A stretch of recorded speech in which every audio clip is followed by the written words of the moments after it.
Ampuliriza nkwaniriza nnyo mu kitundu kyaffe eky'olwaleero mu kitabo kyaffe kye twakasumulula Pawulo Kirimuttu era nga tukyali mu ssuula esooka Ssekamuli Kansaze. Nga bwe tujjukira mu kitundu ekyasooka twatandikira mu maziika ng'omubuulizi Reverand Yeremiya ayogera ku mulenzi Pawulo Kirimuttu gwe tannaba kunnyonnyoka bulungi. Wabula ku bye twawulira kiraga nti omulenzi ono yali yeetuze bwetuzi.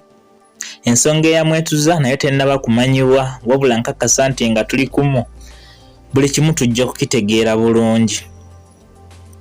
Ekitundu ekyo twakiwunziko omunyumi atunnyonnyola omuwala Nambalirwa bwe yayogerako ng'eyali munne wa Pawulo ono era nti yali yamufunisa n'olubuto. Katuve wano wennyini tweyongereyo n'ekitundu kyaffe eky'olwaleero mu ssuula eno esooka Ssekamuli Kansaze.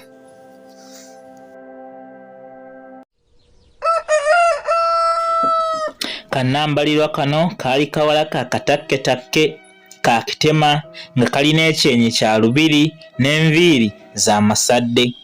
Enviiri zaako zaali zitankuuse era nga zijjudde ebisubi. Kaali kambadde blouse ya bbululu omusiiwuufu era nga njulifu mu nkwawa, nga wansi kakubiddeko ekiwalume. Kaali katudde wansi nga kakutamye mu nkolokolo y'akasagazi kokka akaali mu ssaalu eryo, nga kawummuza ekyenyi kyako eky'empumi mu kibatu ky'omukono gwako ogwa kkono.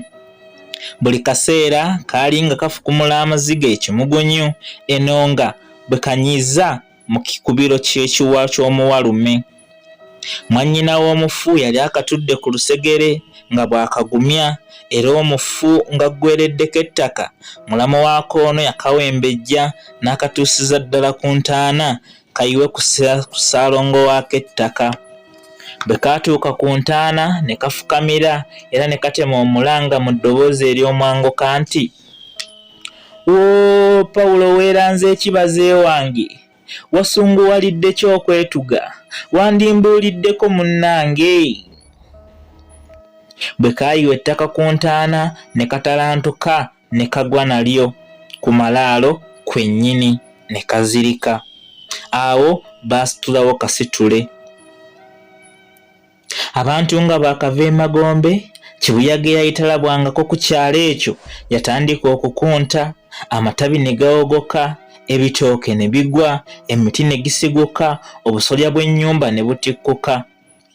Abagerenjuzi baagamba nti mu kibuyaga oyo ngulikaawo nawo mwe yadduukirira muzzukulu we Pawulo okumulaga ekkubo ly'emagombe.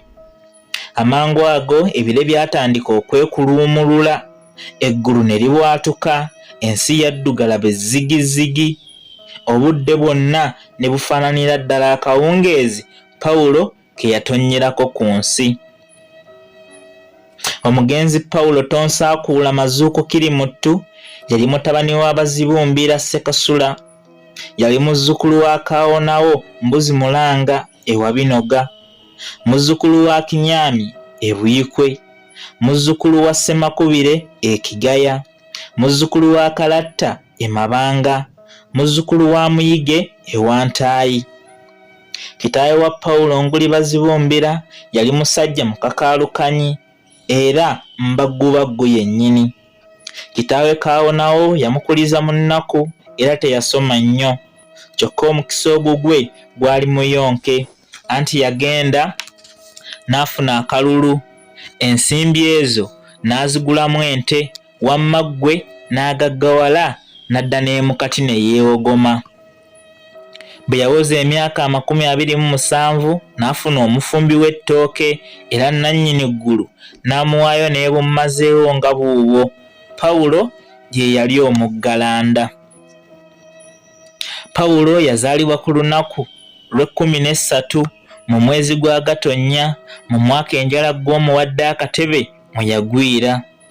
Olunaku olwo lwakyanga olunaku olulala lwonna, kyokka awo nga mu kalasamayanzi akasana kaatandika okubaaluuka okusinga ku nnaku endala zonna, okugenda okutuuka mu ggwango nga kazuukusa kaweeka eggwangu.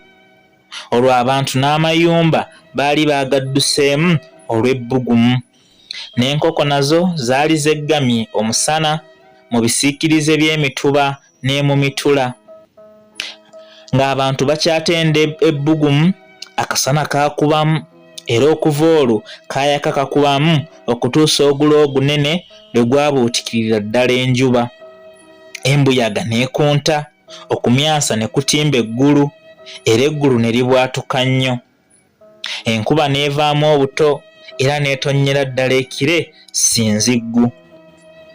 Yadde ng'esammuseemu, obudde bwasigala nga bwakinnyika ggobe, era ne bweyongera okuzinzibalira ddala.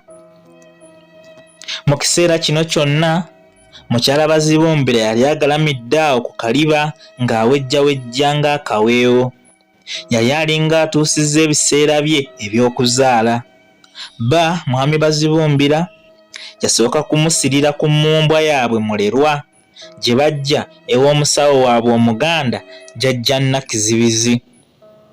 Emmumbwa eno yali ya mugaso nnyo, ng'evumula enjoka ez'eddumi n'ez'akawammansi n'ensaanuusi era n'enjoka ensajja. Yayezza emmeeme egudde ng'evumula eddalu n'akazoole ate ng'evumula n'ebbanyi, ng'evumula n'ebigo ate ng'etereeza n'amaka. Yali eyamba okumenya amagumba, ng'eyamba n'omukazi alemereddwa okuzaala ate ng'etereeza n'embuto ezaagala okuvaamu. Mu butuufu emmumbwa eno yali evumulira ddala endwadde ennungi 25 nnamba.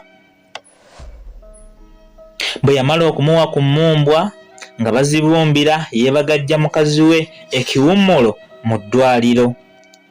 Eyo nno omukyala yamalayo akaseera kenkanawa, tekabugumya na mbooge, ng'akubawo eddenzi.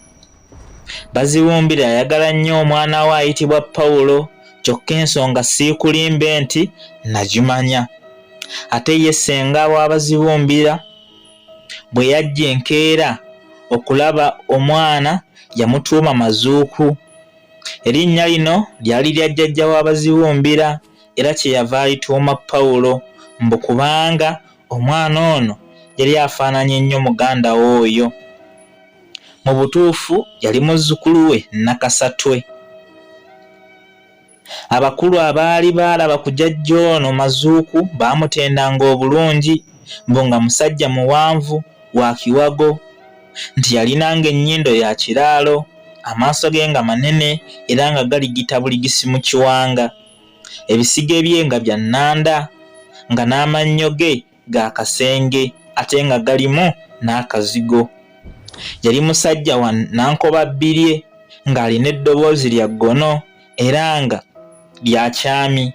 Ate bwe yakula yakutuka n'ekiwalaata eky'ekigagga, era ddala yali mugagga bifeekeera, ate nga muyizzi.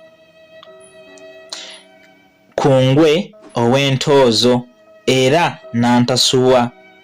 Yali mutabaazi, omuzira kayingo, nga tayimba yeereka atyo, omuzinyi nakinku.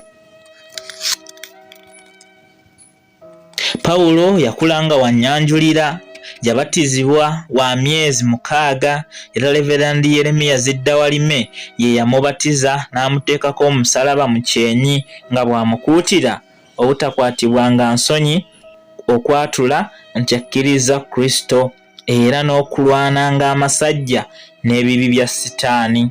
Awo we yamwagaliriza okubeera omuddu wa Kristo ennaku zonna ez'obulamu bwe. Olunaku lwa Ssabbiiti olwaddirira Ssabbiiti Pawulo kwe yabatizibwa nalwo lwali lukulu nnyo mu bulamu bwa Pawulo, kubanga kitaawe ne nnyina baamutwala eyo mu kikubampanga okumwalula, era eyo gye yayongererwako n'erinnya lya Tonsaakuula.